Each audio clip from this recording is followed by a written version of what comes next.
Welcome to the joy of coding. Hello, and welcome to episode 326 of The Joy of Coding. My name is Mike Conley. It's so good to have you here. If I seem extra amped, it's because today I am, for the first time of the season, I made some cold brew myself, and this is my second glass, and I am flying right now. My heart is gonna explode out of my chest. So it's gonna be one of those episodes where I'm highly caffeinated, highly excited. I hope that's all right. I don't think Bob Ross was ever this excited or anything but placid during the joy of painting. But think of this as kind of like the rip-roaring opposite. Welcome. We're going to be live hacking on some Firefox stuff today. I hope you're interested in that. Welcome to the stream. Let's get started. I'll start by sharing my screen. Today is May 31st, 2023, episode 326. Reminder, no plan survives breakfast. I don't really know what's going to happen today. I don't know how things are going to go. It might be, this might be a disaster of a stream. It might fall over. Who knows? That's okay. We're going to deal with it as it comes. We're capturing, as I like to say, software development in the raw, so if things go wrong, we'll just deal with it together. And that's okay, because things going wrong in software development is kind of the name of the game.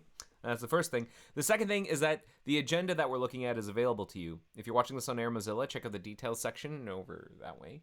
If you're watching this on YouTube or diode.zone in the video description, there's a link to the agenda. And if you're watching this on Twitch, it's down in the channel description, the link to the agenda. And you can follow along as I update it, as I add things. It will synchronize in the background. You can reload the agenda, and it should show up. I should probably double check that it's actually working, because I don't think I did that today. So let me just make sure that the agenda is showing up. Hooray, it is. I wanted to talk about something kind of neat that just got turned on in Firefox Nightly. So this is late breaking news. Boop, boop, boop, boop, boop, boop. Late breaking news about a really cool thing that has just been enabled in Nightly that might be interesting to you if you're using Nightly. I don't know if it's going to ride out in 1.15 or if it's going to stay in Nightly for a while. Maybe it'll go to beta for a little bit. Who knows? But you might recall, I think I had mentioned Firefox translations a couple of episodes, maybe months back. You might recall that there's that add-on. Let me find the add-on for it. Yeah, you can get it from addons.mozilla.org. This is Firefox translations. This has been around for a little while. This was first published, I don't know. It was years ago that this was first introduced. I don't remember when the first version went out, but it's been out there for a while. It's got like over 250,000 users, and it's pretty good. It does a really great job. What's neat about it, like the kind of the main selling point I'd say behind it, because like translation of web pages is not a new technology. This is something that other browsers have been able to do. Firefox has tinkered with it in the past as well. But part of the problem with it is that you have to get the translations from somewhere. And the way that the other browsers solve this is they use third-party or sometimes their own services. Like Google Chrome, for example, uses Google Translate to translate a page that you're on or to translate some content. So it'll make some network request to Google, send a bunch of text over to it, and then Google's translation service will send back the translated text, which is very helpful, but it also means that all that text is being sent to Google. And if you're trying to translate a page that maybe you don't want to send to Google, what are you supposed to do? I mean, Microsoft Edge, I think, is similar. Microsoft has their own translation engine. I think some of the other browsers use a couple of different approaches, but ultimately it's the same idea where it all happens in the cloud somewhere, where you send some text or a URL for a web page and they send you back the translated text, but they get the URL or they get the page text. The way that Firefox translations works is that it's all done on the client. So nothing leaves your computer to do the translation. The way it works is the engineering trade-off is that you have to download these pre-trained translation models, what we call translation engines for different languages. And those can be like tens of megabytes large, but then they run pretty quickly on your computer and nothing leaves your computer to do the translation. So this has been around for a while, but just today, or starting in today's Nightly, or maybe it was yesterday's Nightly, we've started the work of actually getting this capability built into Firefox rather than having it be an add-on. And I wanted to show some of that stuff off. Now, I haven't personally been working on this, but I saw it go by. I thought it was really, really neat. I'm a big fan of this work. I love how useful it is and how, like, you don't need to have the web page or the text go off to some third-party service. That's really cool. And I wanted to demonstrate that. So if it's not immediately obvious, I speak English, and my default, locale, my default language is English. And if I go to a different website that's maybe written in a language that's not English, my favorite example is the Der Spiegel online magazine. Oh, sorry, this is already in English. Let's find the actual one in German. So this is in German. And one thing you might notice is that there is now a button in the URL bar that I think the symbol is supposed to be like, I think that might be, is that Korean or Japanese? I'm not entirely sure what that first character is, but then that it transitions to the letter A, and I think that's supposed to be like a translation symbol or something. But whenever you click on that, you get this panel that allows you to, well, first of all, it detects what language is on the page. In this case, it's correctly determined that page is in German. Excuse me. And then it offers to translate it into English. So I'm going to do that. I'm going to translate it. And I click the button, and boom, it has translated this entire page without having to reload it and without having to send any of the content over to some third party. It didn't send it to Mozilla. It didn't send it to Google. It didn't send it to Microsoft, which is really great. And like, this is a pretty decent, I presume a pretty decent translation. I don't speak German, so I can't tell how good a translation this is, but I mean, this reads pretty well. How to proceed with the Heating Act. Economy Minister Robert Habeck approached the FDP in the heating dispute. Is the Green Group following him? And are the FDP hardliners around? I don't know what any of this means, but it sounds like a legit translation. Kremlin cleans up problems with Moscow's anti-aircraft defense. That's a sentence. And yeah, it's very interesting how it was all done locally. And oh, that is a common icon for translation, apparently. According to SmurfD, this is like a pretty typical icon for translation. Okay, neat. And you can put it back. You can show the original, put the text back. You can choose to translate to a different language. I haven't tried this before, but I'm going to do it live. I'm going to translate from German to French and see what that's like. Apparently, there you go. And the way all of this works, like I mentioned, is you have to download these machine trained models, these language models, and I believe they can be managed here. And I've downloaded a couple. I've got French and German, but there's a bunch. I got Italian. You can get Persian or Polish, Portuguese, Russian. I think more are coming. Ukrainian. I might as well just download all of them, actually. And you can like manage them locally if you want. There's also the capability of like translating certain pages automatically, I think, or translating certain languages automatically. I'm not entirely sure how that works, but like, I know that there's a preference in about config. If you look for translations, there's one that's like auto translate. This is off by default. If I turn it on, then anytime I visit a web page that's not in English, it'll just like automatically detect it and translate it for me, which I think is pretty cool. I don't know if we're ever going to ship that capability or like that by default, but maybe it looks like they're going to maybe have the ability for you to choose in here whether or not you want to translate stuff automatically, which I think is pretty cool. There are other things, translations you can. They're working on, I think, the permissions for all of this stuff. Anyway, you can try this in Nightly right now. It's on by default. I think it's pretty neat. And you can file bugs. What is the... let me try and find the meta bug. Yeah, this is the meta bug, I believe. Built-in web page translation. It's been, like... You can see that we started to dig into this whole space like almost a decade ago, And we started by trying to use an external service and trying to make it privacy preserving, and we couldn't make it happen. We weren't ever happy with it. So finally we've got this capability where we can do it in a really privacy preserving way, which we really like. So here's the meta bug. If you find any bugs and you want to file some, metabug to file bugs against. So big shout out to all the people who've been working on Firefox translations. Greg Tatum is one of them. Eric Norden is another one. And stay tuned. We'll see what happens. But I have one more thing to show off about the translation stuff. Again, this is more of like a developer tool. This is what I think they were using to like test the engines and whatnot.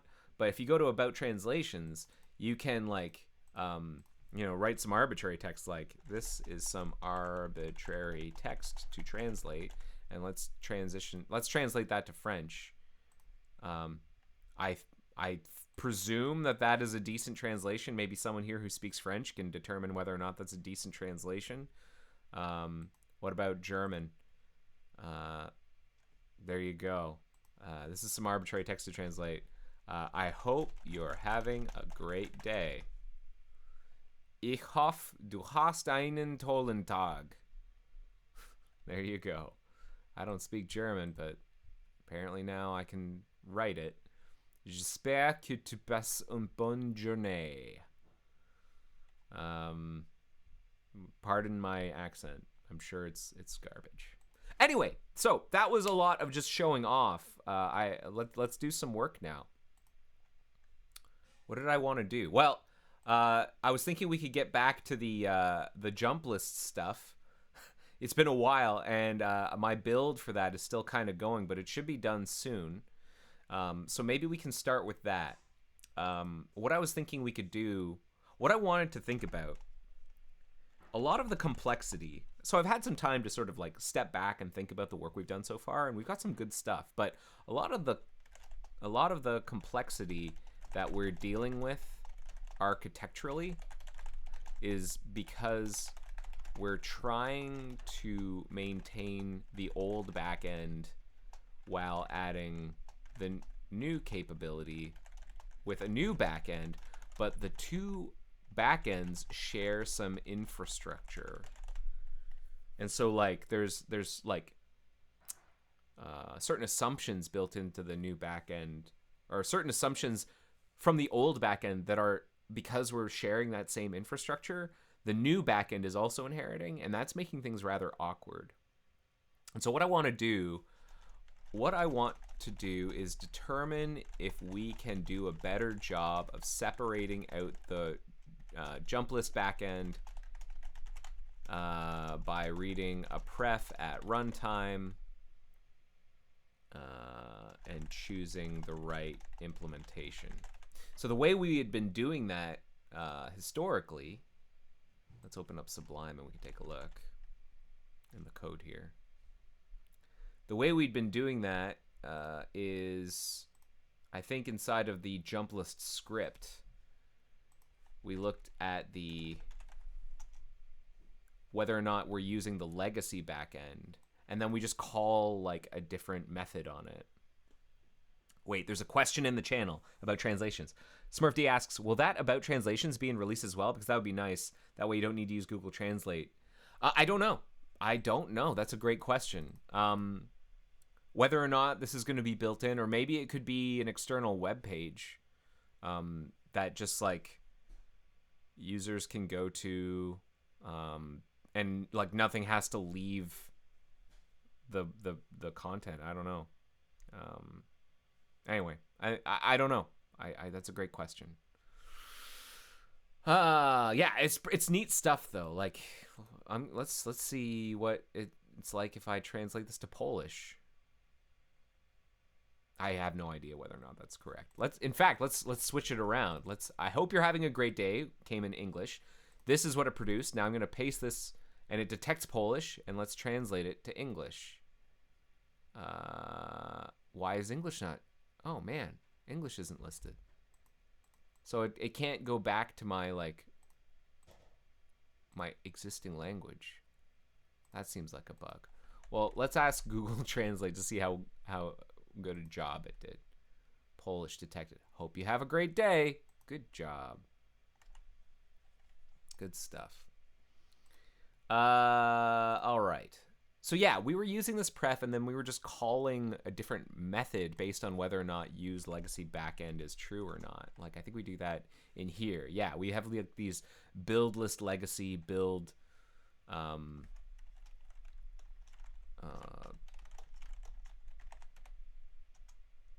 but we're using the same sort of builder backend. And what I want to know is whether or not we can have the builder itself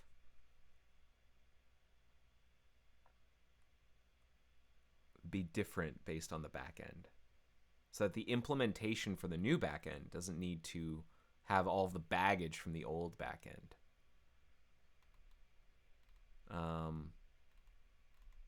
And one way of doing that is, it looks like the builder, how do we construct it?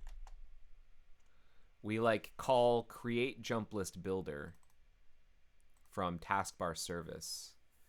And I wonder if what we could do is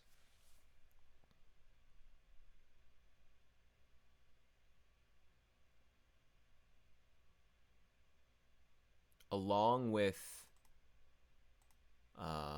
passing in whether or not it's a private browsing context, is also pass in which backend we want to use with the jump list builder.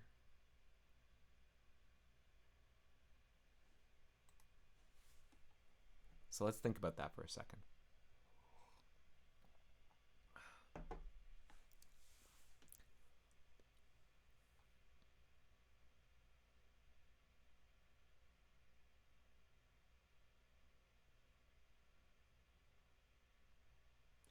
So let's look at the definition of create jump list builder.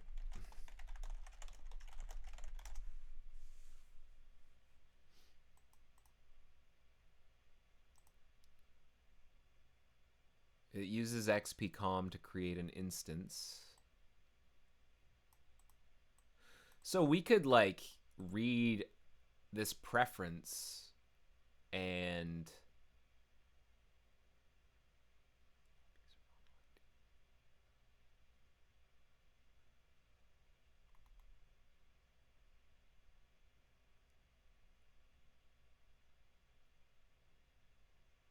so yeah, we could read a flag here and instead create, like, basically construct a new class that implements NSI jump list builder. And if we look at the definition of NSI jump list builder, I think a lot of this stuff we'd probably say like it's like not implemented.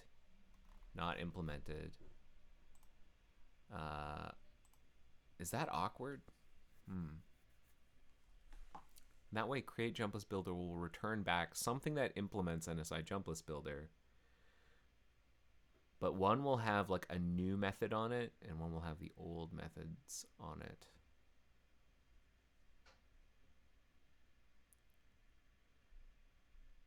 It's kind of awkward, like, because we're using this sort of like interface. Create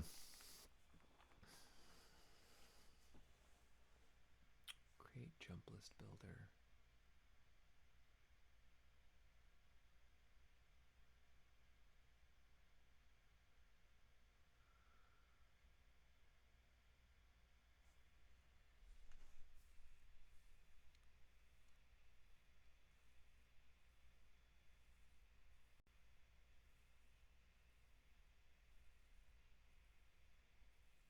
Here's what I'm worried about.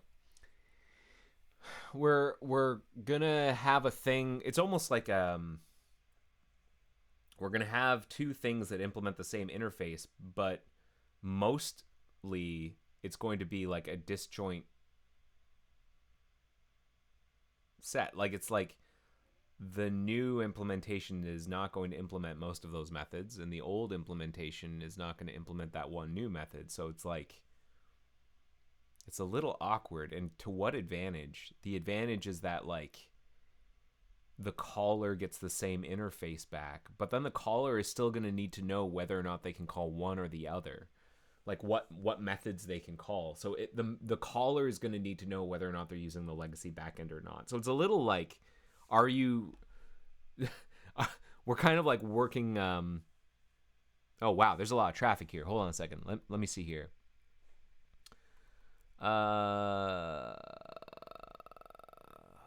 There is not if you client Dan colon okay. You can also look at such stuff. There's depends on bug. I'm seeing a lot of colleagues who mostly had a Google Translate tab open to translate emails from language A to language B.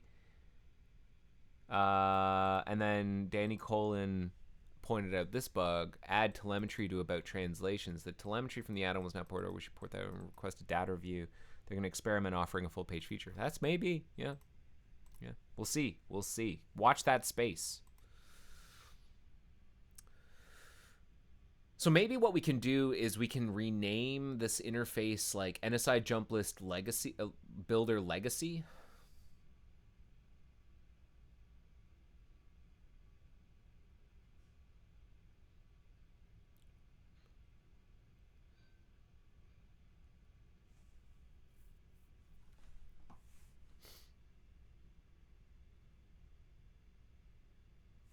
What else uses NSI Jump List Builder? It's the only place here. So that the caller maybe gets back something with a different interface. Is that the right way of going about this? Akras asks, is it using a Mozilla service or are you outsourcing this to Google? The translations? There's no outsourcing to like third parties, and it's not even going to a Mozilla service. It's not leaving the machine. It's all client side translation.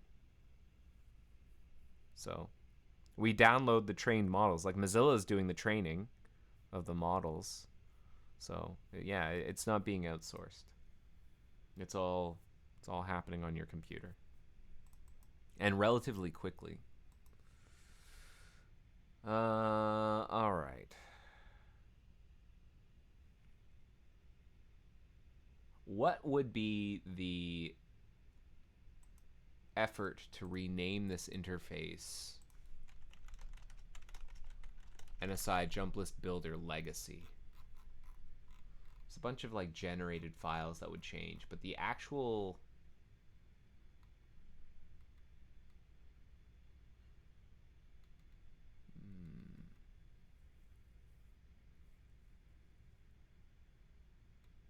I think we could probably get away with that.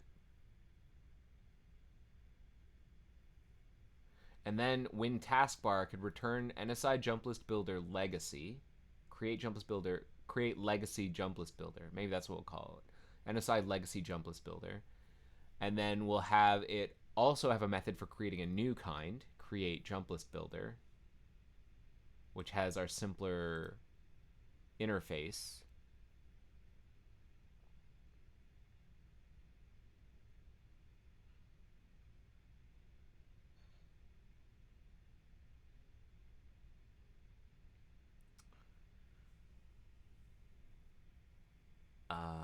And so then the caller in Windows Jump List needs to know that's still going to use the pref to choose either legacy or new.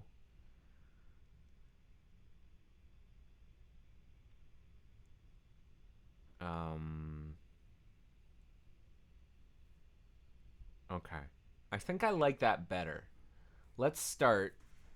And what's all this for? I think the idea I'm hoping for is that this will make it easier for us ultimately to write a test for the new jump list builder, a new G test, because we are dealing with a lot of the baggage from the old backend and a lot of the assumptions from the old backend that's making writing and architecting tests difficult to do, like dependency injection and stuff.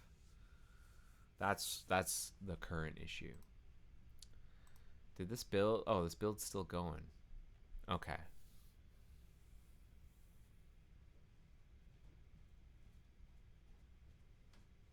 So let's break this up. Let's start with this. Thank you. I just got a delivery. It is tea. Thank you very much, mysterious tea delivery person. It's my partner, Emily. Let's see here. What we want to do is rename NSI Jump List Builder to NSI Legacy Jump List Builder. And then add to NSI, what was it? Win taskbar? NSI Win taskbar. Add create legacy jump list builder. Rename or add create list to use the old mechanism. Implement create a new NSI jump list builder and implement it using the code we've got.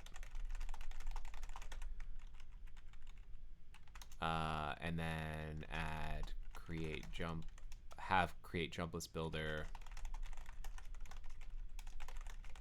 in NSI Win taskbar. Use that, and then update Windows jump lists to choose the right builder based on the pref and treat them correctly based on that pref. Okay. Wow, this build. Almost done though. Oh yeah, that's Danny Colin brings up another good point about Google Translate, Firefox translations, is that it works offline. In the event that you need to be able to do your translation offline, you don't have a network or you're like unreliable network, it should still work because nothing needs to leave your computer. That's presuming you have the engines downloaded, the translation engines. If you don't have the translation engines, well, you need to get those before you can do the translation, obviously. Wow. Well, maybe this is going to take longer than I thought. I thought I saw the toolkit was building, and that usually means that we're close to done. But if we're still doing DOM, then we might need to come back to this particular problem. So while we're waiting, I was thinking maybe we could look at something else, which is let's work to retire the old migration wizard. You've heard me talk about the migration wizard, and we've got the migration wizard here. Let's build so I can show it to you.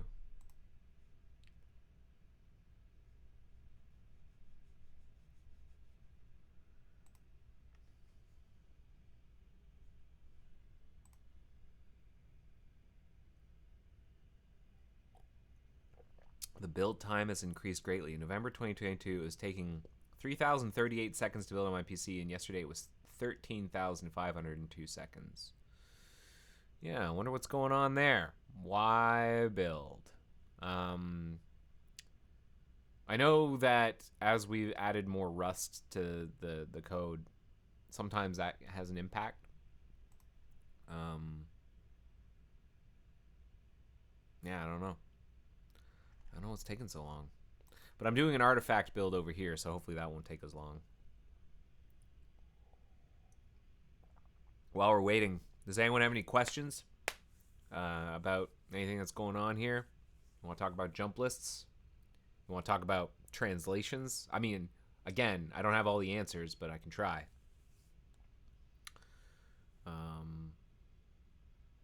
If people are curious about like the technology for like training and stuff, I'm actually curious myself how that works.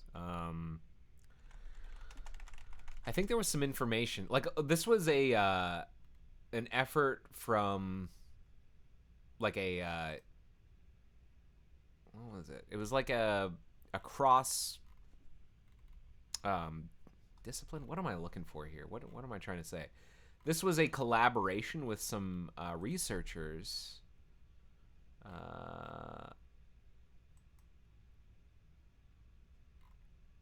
Homepage. I think there's information here.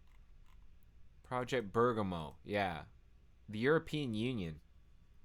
So Bergamo is a consortium coordinated by the University of Edinburgh with partners Charles University in Prague, University of Sheffield, University of Tartu, and Mozilla. The EU Horizon 2020 Research and Innovation Program gave them a grant, and this was the set of partners working on this. And there's like information on how you can contribute, models. So like, oh, here's translation quality evaluation. Here are the models.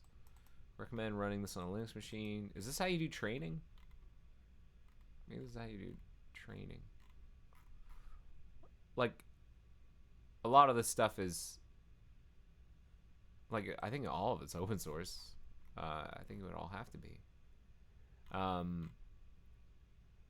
But, yeah, I don't know exactly how the training pipeline works. Training. Firefox training. No. Oh, I don't know. I'm very curious. Okay, so this build's done. That's still going. Let's work on retiring the old migration wizard. So there are a couple things we need to do. This I know. We need to make it so that the migration wizard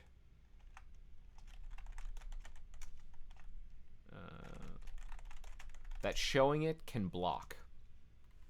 We have to be able to do that for the Firefox reset case. So if you're doing a profile reset, we actually show the old migration wizard to show you like status as we bring things over. The migration code is used for Firefox reset. We're basically doing a migration from an old profile to a new profile. And part of the contract for how that works is we have to block. The dialog needs to block.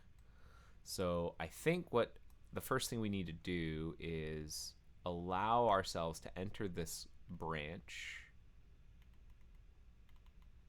and we need to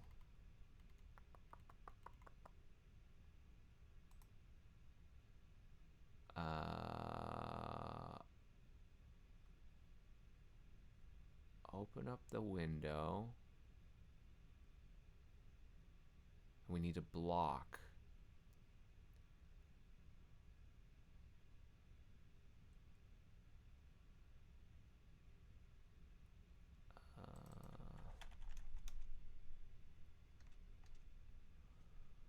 I'm trying to remember how best to do this.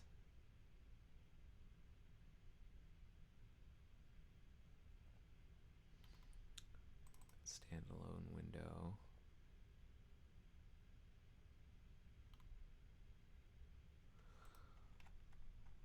So that's part of it. The next part we have to do is that the window here needs to load the mechanism that we use to get things like panel list showing up and like other Zuli things, and that's called custom elements.js toolkit. Yeah, this thing. We need this. This needs to go here. And then what else do we need?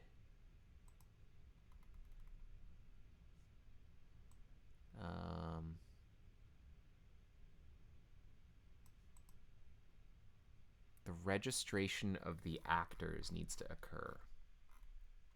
So here's the thing. The migration wizard registers its JS window actors here, but that only occurs after like what's called browser glue is entered, where we're launching the browser. But if we're showing the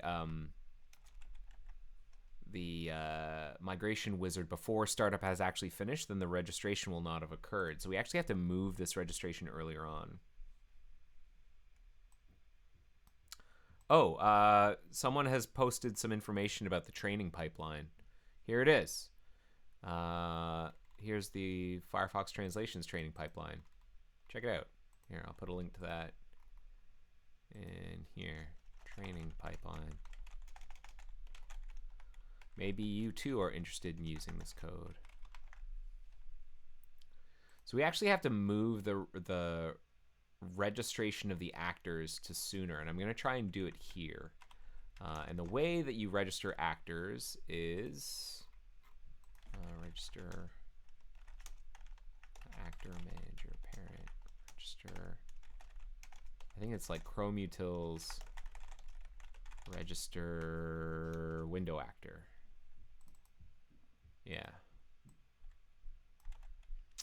We're gonna do it like this. Chrome Utils register window actor. And what's the, let's see it being used in, okay. Migration wizard. And then you pass in like all of this stuff.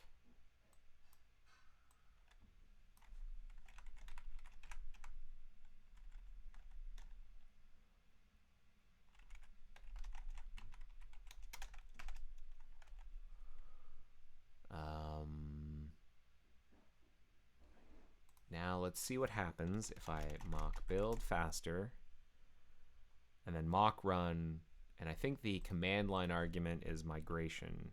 --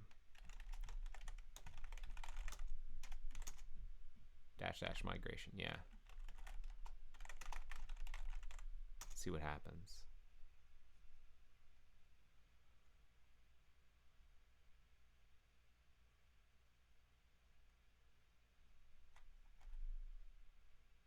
So not quite. We don't quite have this thing yet because Wiz request state is not a function. Yeah, okay. On line 59.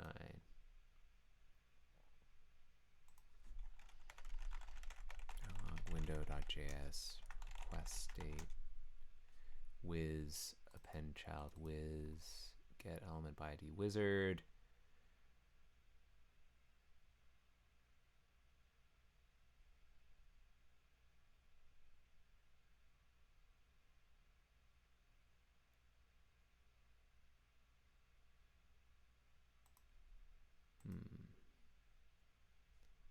I wonder if this module loading, like if I need to wait more. I think there's a way of waiting for a custom element to be registered. Wait for a custom element registration. There's like a promise that can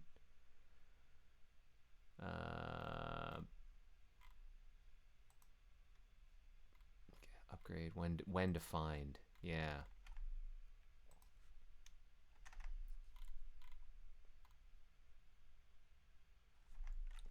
Custom elements when defined migration wizard.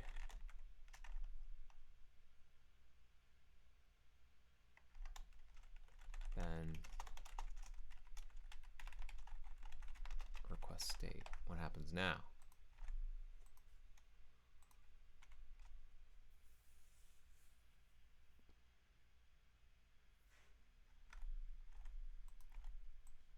So here's our little window. Is it, let's actually examine that window.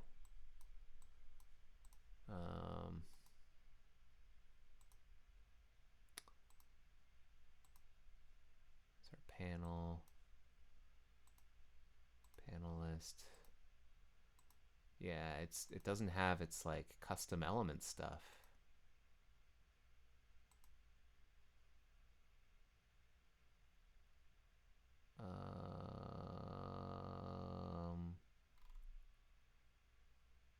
Why not?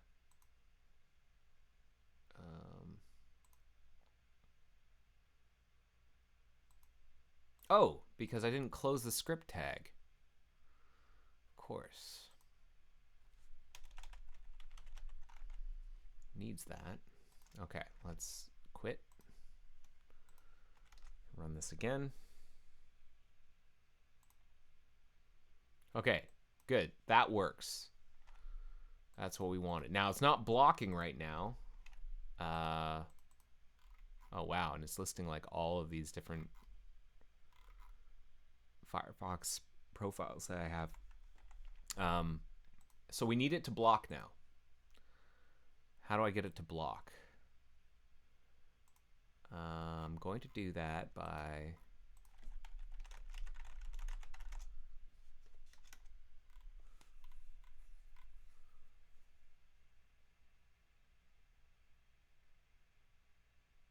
do I make it modal?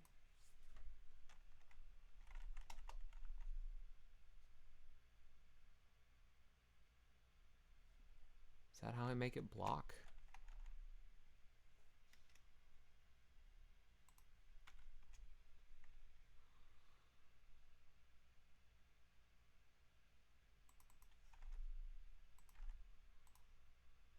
How do I make it block?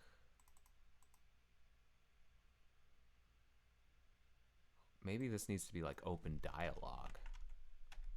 What was it? What's it doing in the other case, in the legacy case? It uses open window. But it's using Chrome dialog modal, center screen, resizable no. Chrome. Chrome modal dialog, center screen, title bar.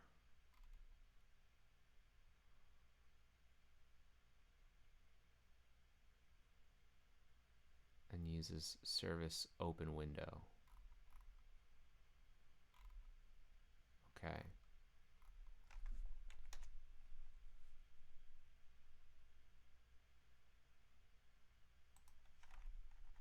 It's still not blocking. Maybe I need to do this outside of this function. Like what happens if I do it like this?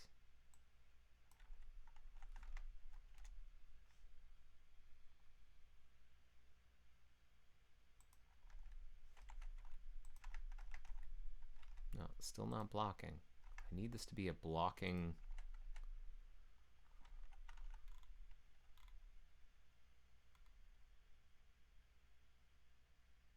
How does that work?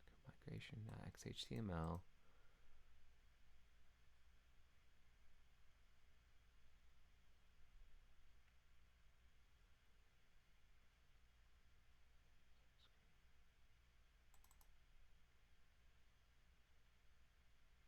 Open window.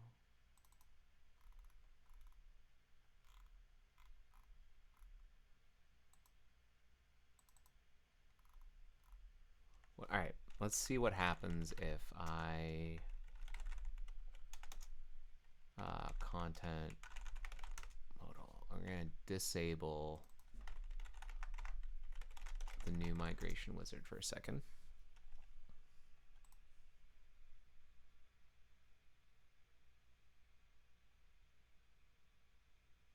Ocris says they're making a browser. Wow. Good stuff. Oh, wait, no. PC Magus asks, hello, making a browser add-on. And Ocris is like, no, making a browser. Yes. And then PC Magus goes, wow, the joy of coding. I've lost it a long time ago. Oh. Hey, sometimes you just gotta step away and come back. So this is what I like. This is what I wanted. This is a blocking modal dialog. And when you cancel, then the window appears. That's what I want. Let's try something here. What happens if I just use the old URL? Am I set up to do this correctly?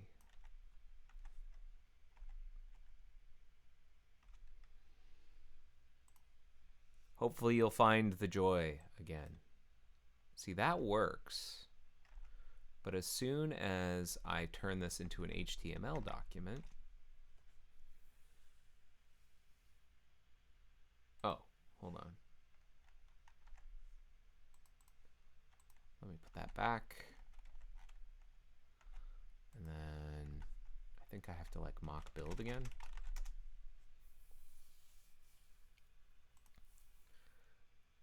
Is it really blocking when there's no other window open? Yes, because it's blocking the opening of the browser. It's basically blocking the normal startup of the browser.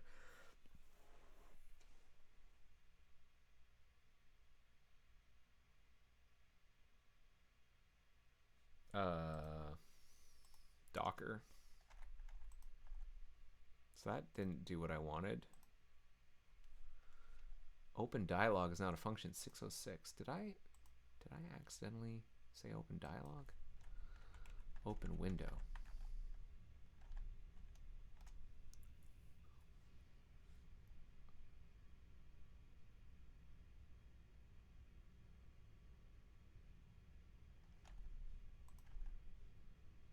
Do I have to build again? I do. Lame.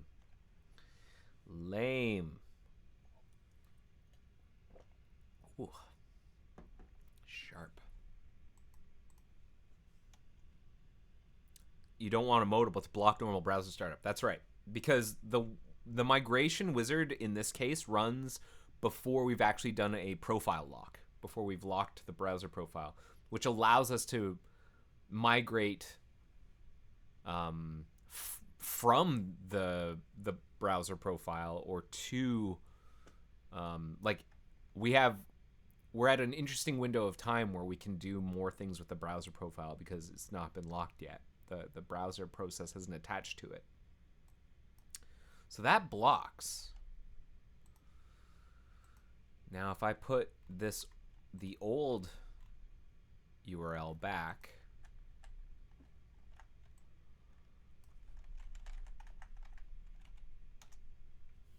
what happens? I don't think it blocks, which is a problem.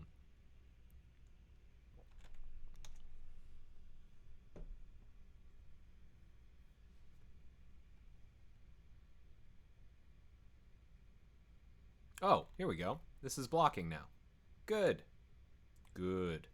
Cancel. So we've got ourselves our blocking.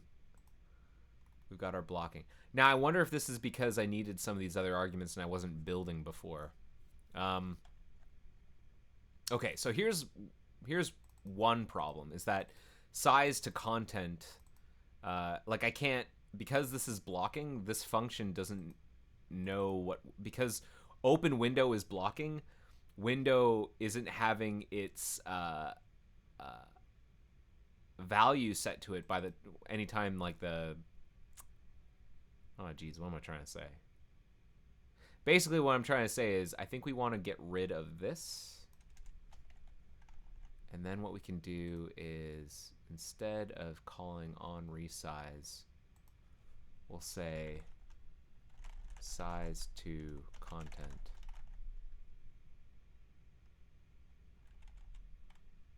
I think we can do that.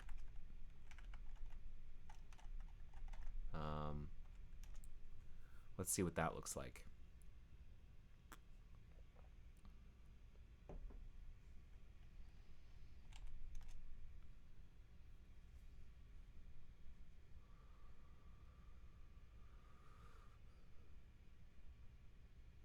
All right, we got ourselves our dialogue here.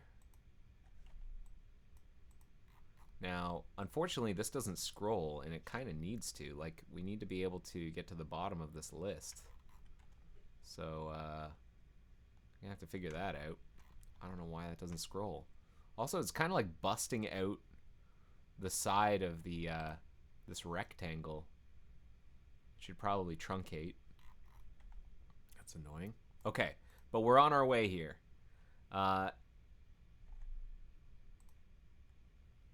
so what I want to do now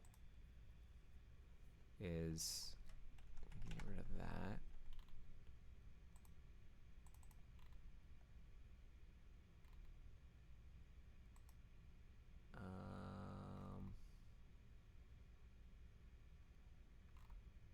What else do I want to do here? How much of this do I need? Do I need Chrome, for example? I don't remember what that gives us. But we might not need it. We shouldn't add things if we don't need them. I think I just need modal.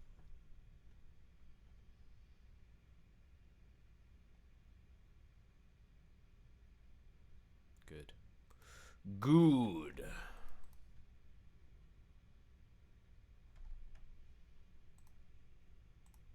Okay. And then, what's next? We're in pretty good shape. We need to be able to scroll that list, a long list. What's going wrong there? That's a question. So let's try this, and also JS debugger. Will this work if I? No. That's annoying. I think what I need to do is kind of hack around this by making this no longer modal. And then inspecting things.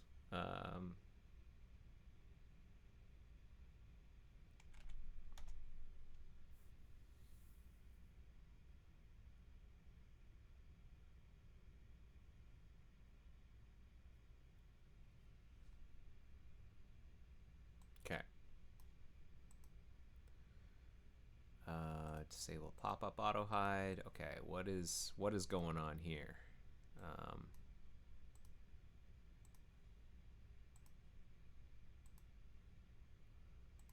Side of the panel.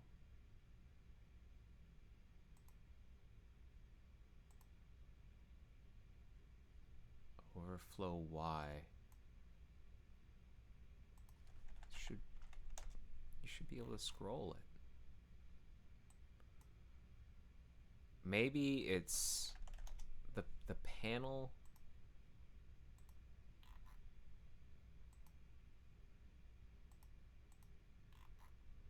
You want to constrain the panel rect. I think there's a way of doing that. Constrain. Set constraint rect.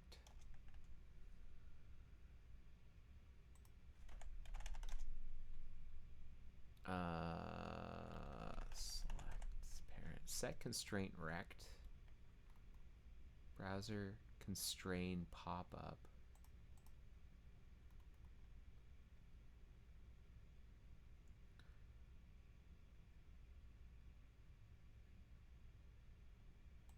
What happens if we set a constraint rect on this panel? Can we do that? Set constraint rect. And then we're going to say, what is window Moz inner screen Y? No, that's not what I want. What I want, like outer height? What's the screen height? JavaScript get screen height.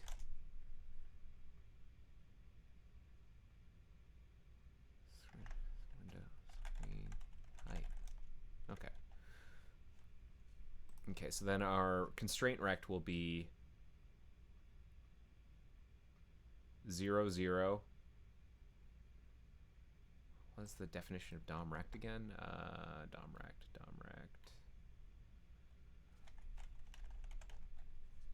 XY width height. So 0, 0. All right, let's close that panel, but we're gonna call constraint rect new DOM rect 0, 0. Window screen width, window screen height. Okay, and then that did not help.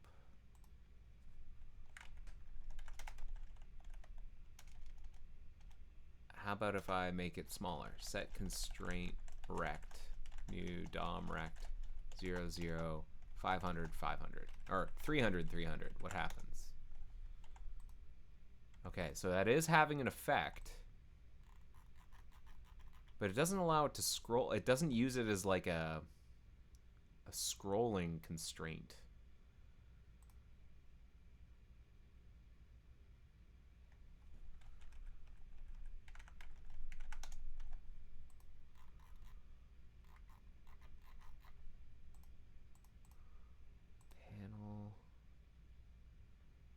height fit content.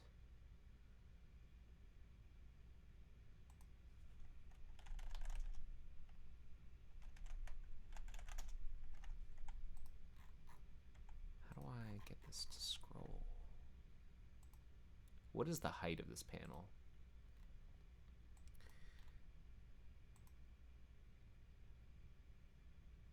Okay.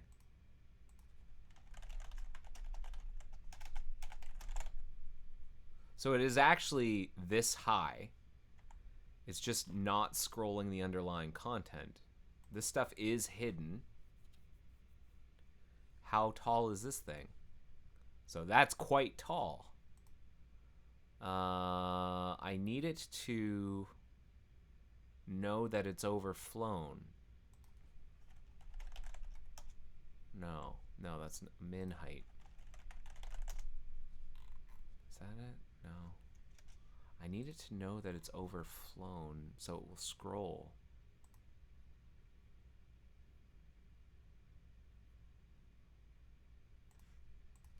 Flow. How do I? Min width, max height. Like if I make that, give it a max height, then it'll scroll. Max height. Moz available? No.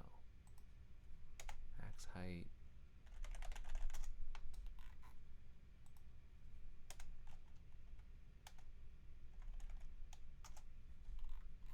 That's what I want. Max height 100%. I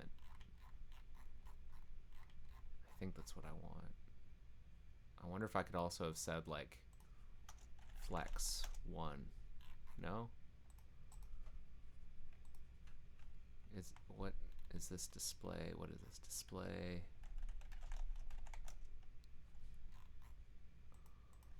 Flex direction column.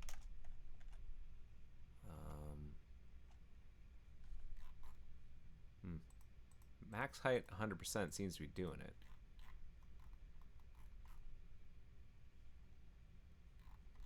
So that's good.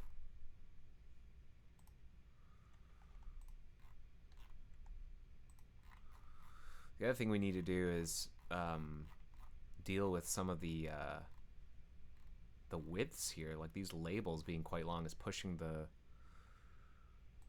panel out to be too wide. But I think we're in decent starting shape here. I'm gonna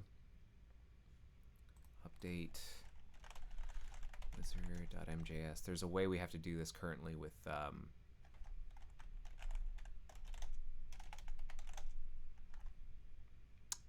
inline scripting, unfortunately. Selector list overflow Y, max height 100%.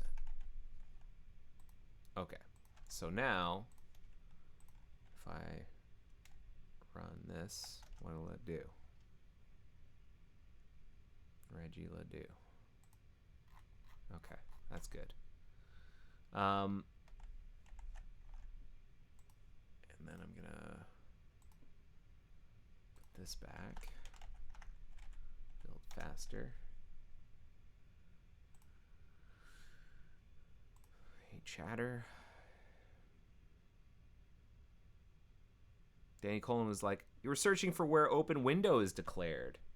It's in NSI Window Watcher. That's where the interface is declared. WW stands for Window Watcher. It's an old interface. So yeah, now we can like do these things. Ba-do-do-do. Nice.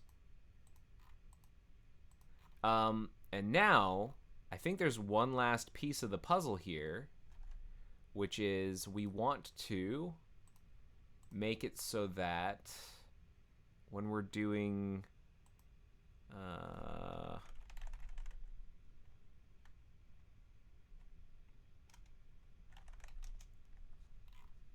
progress, where's progress?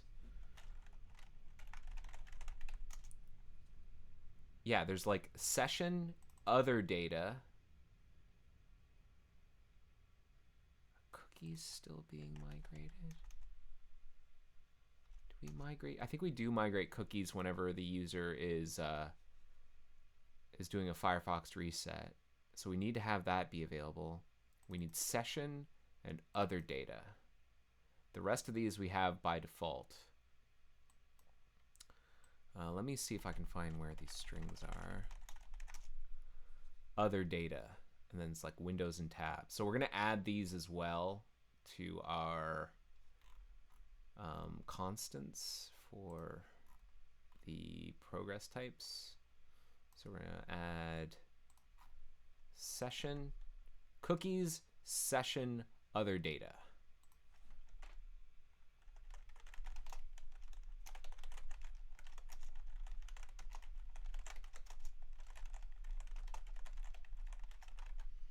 Okay. And let's see here. We're going to add to our progress, page progress, we're gonna say cookies, session, other data. That's what they were, right? Cookies, session, other data. And then it was windows and tabs, cookies, cookies. Okay, so then we need to update our strings here. Payment methods option, it's gonna be cookies option label, then session option label, and then other data option label. And then we're gonna have these strings show up over here.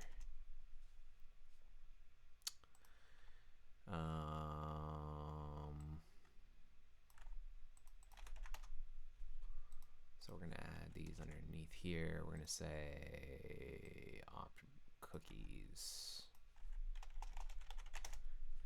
And we're just gonna bring these over from the other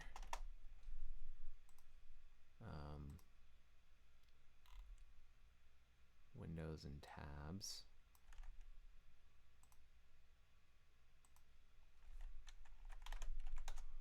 Session, and then where was the other one? Other data.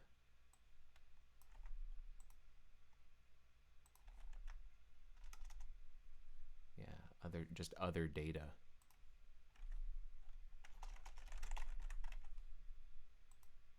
And I think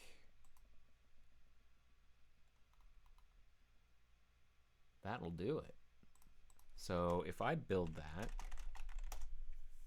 what I need to do is simulate a browser refresh. I think I can do that with Moki tests, or with the Marionette test. Let's see what happens if I go mock test, browser, components, migration test, Marionette. What happens when I do this? Let's see what happens.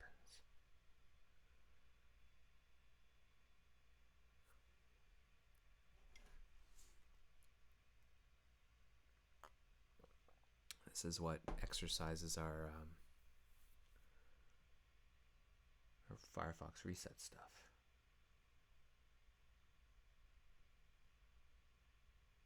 Ah, right. So we need a long, yeah, okay. We need to actually kick off the refresh. That, okay. Stop. Now the way we do this, the way it used to be done is like we look at the args and we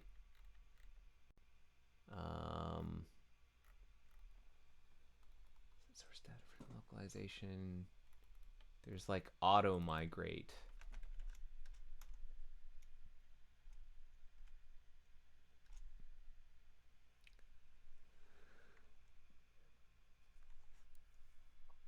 Auto migrate.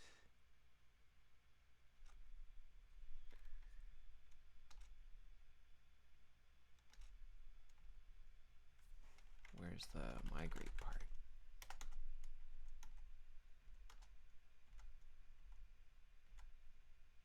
Get migrate data.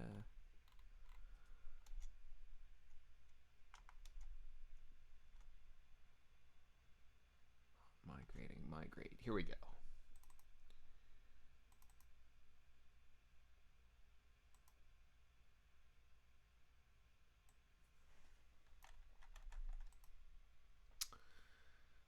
So I think what we need to do is make it so that this dialog, in the event that we're migrating, automatically migrating, how are we going to do this? We need to basically tell the underlying migrator, okay, here's what we're doing, kick it off.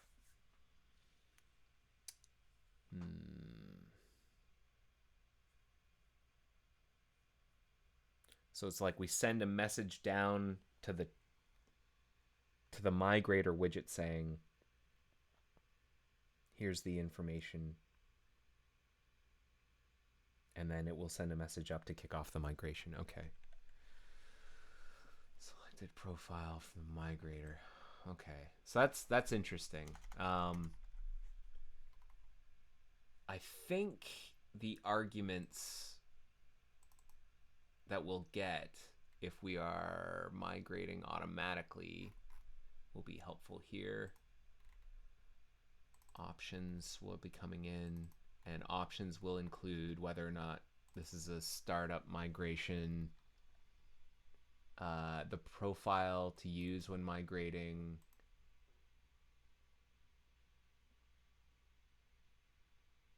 source selection, migrator key. Yeah, I think all of this stuff happens whenever we do a reset, like migrate. If we're doing a, yeah, we get the app name, get the old profile. We're going to be past the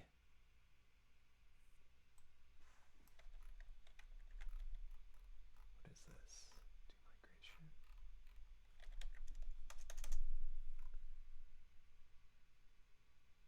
Reset the profile. So we get the provider, profile startup, the NSI profile startup instance provided to profile. Okay. Migrator key, profile to migrate.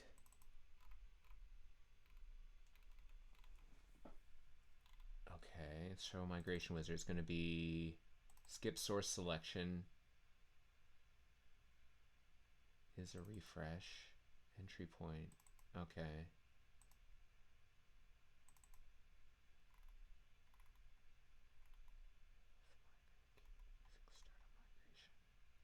So I guess there are ways that you could be a startup migration, but it's not a refresh, so that's good to know. So a refresh will be true if the migrator key, the skip source selection, okay.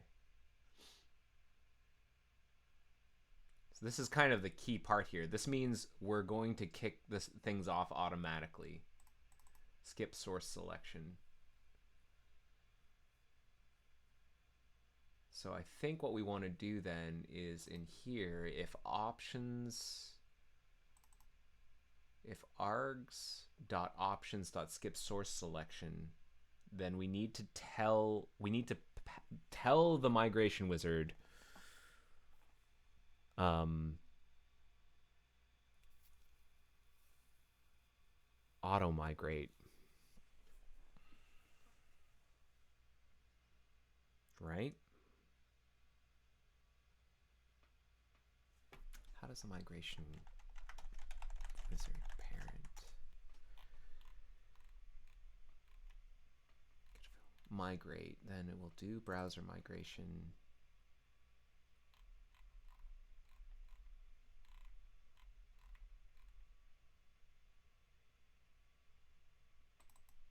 maybe we just need the parent. Resource type names.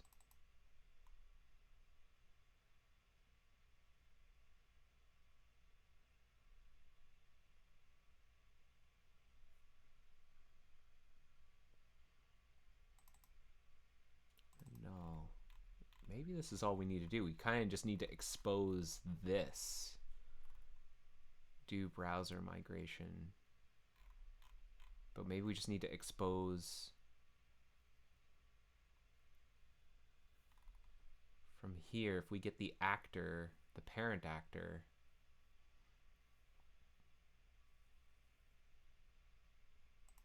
we get the parent actor, and then we can just tell it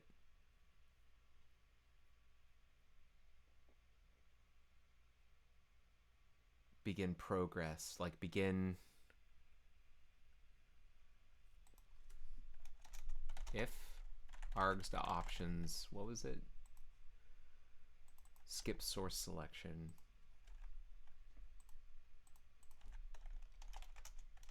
This is an auto migration for a profile refresh. So begin migration immediately.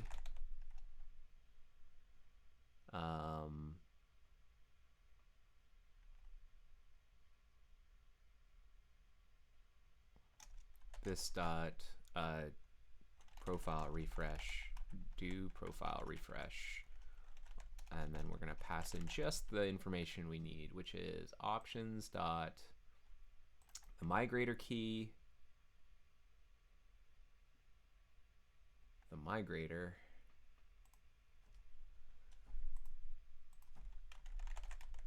options dot migrator key. Maybe I'll just put it in the same order. Migrator.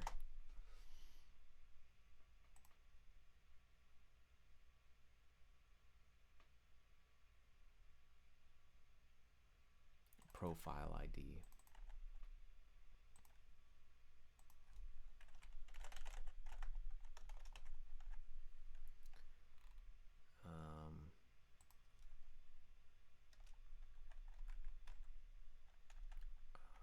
Args equals wrapped.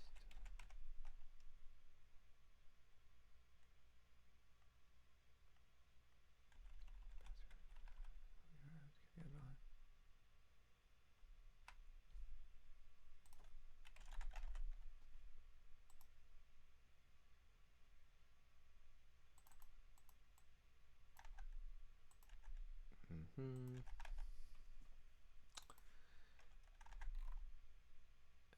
I'm just gonna log this for now. I think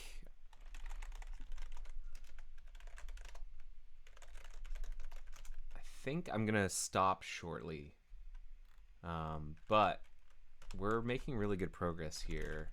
Do profile refresh with migrator key, migrator key. Maybe I'll just console log fresh migrator key, migrator profile. What happens if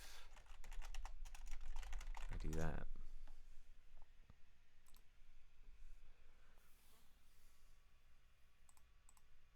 Oh, we didn't even finish our build here. Something went wrong.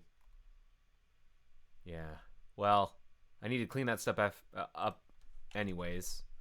But we can do it next week. I'll make sure that the build is ready and that we can actually work on the Windows jump list stuff next week. I apologize. I've been deferring that again and again and again. Okay. It didn't log anything.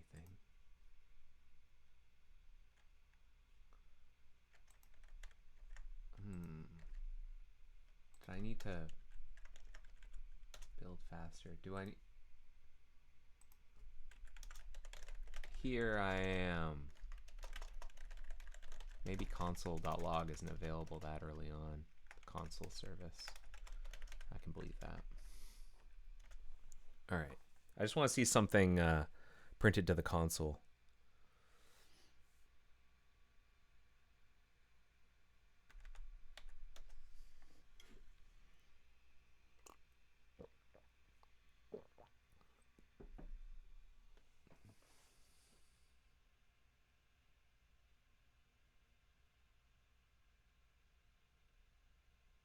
Seriously? Nothing. What's going wrong here? Request state if args.options skip source selection dump options args.option. Is that, do I have that right? Migration. Yeah, options.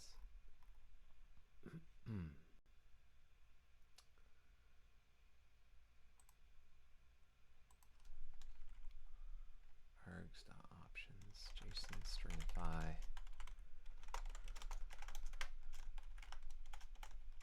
The old printf debug.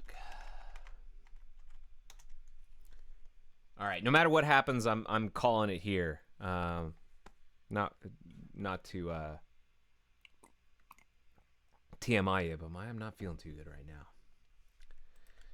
now. And I'm just gonna need to take a break. But let's see how. Maybe it's all this caffeine. Maybe I've completely destroyed my physiology. Let's find out. All right, here we go. Nothing, eh? What the heck? Hold on.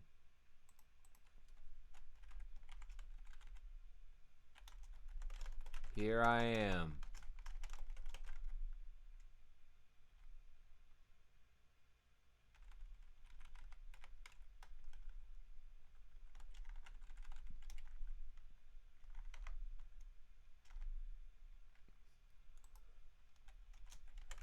Requesting state.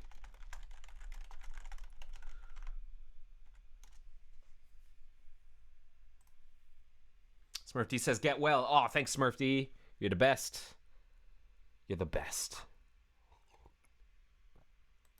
Yeah, I think it's just too much caffeine. And my body's going like, whoa, what are you doing chemically to yourself? Take it easy. You're going to have a heart attack. Don't do that. Don't have a heart attack. What the heck? Where's the, Are console things not going to the...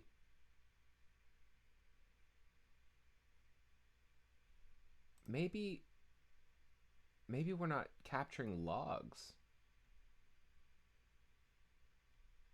All right, I'm gonna have to look into that, but I'm gonna stop here. Hey, thank you so much for watching episode 326 of The Joy of Coding. I hope that was interesting. Let me know what you thought. There's a form at the end of the agenda here called Rate This Episode. There's where you can send me your feedback. Let me know what you thought. Maybe there's things you want to see more of, things less of. Maybe you'd prefer I work on something else. Maybe you'd rather I go deep on something. Maybe there's a topic you want me to talk about. You can send that all in using the Rate This Episode link. You can ask me questions. I read everything that comes in. Thanks again for watching episode 326 of The Joy of Coding. I'll hopefully see you next week. And hopefully I'll be able to last the whole hour and a half. Hang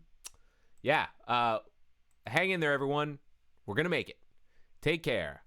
Bye-bye. The joy of coding. See ya.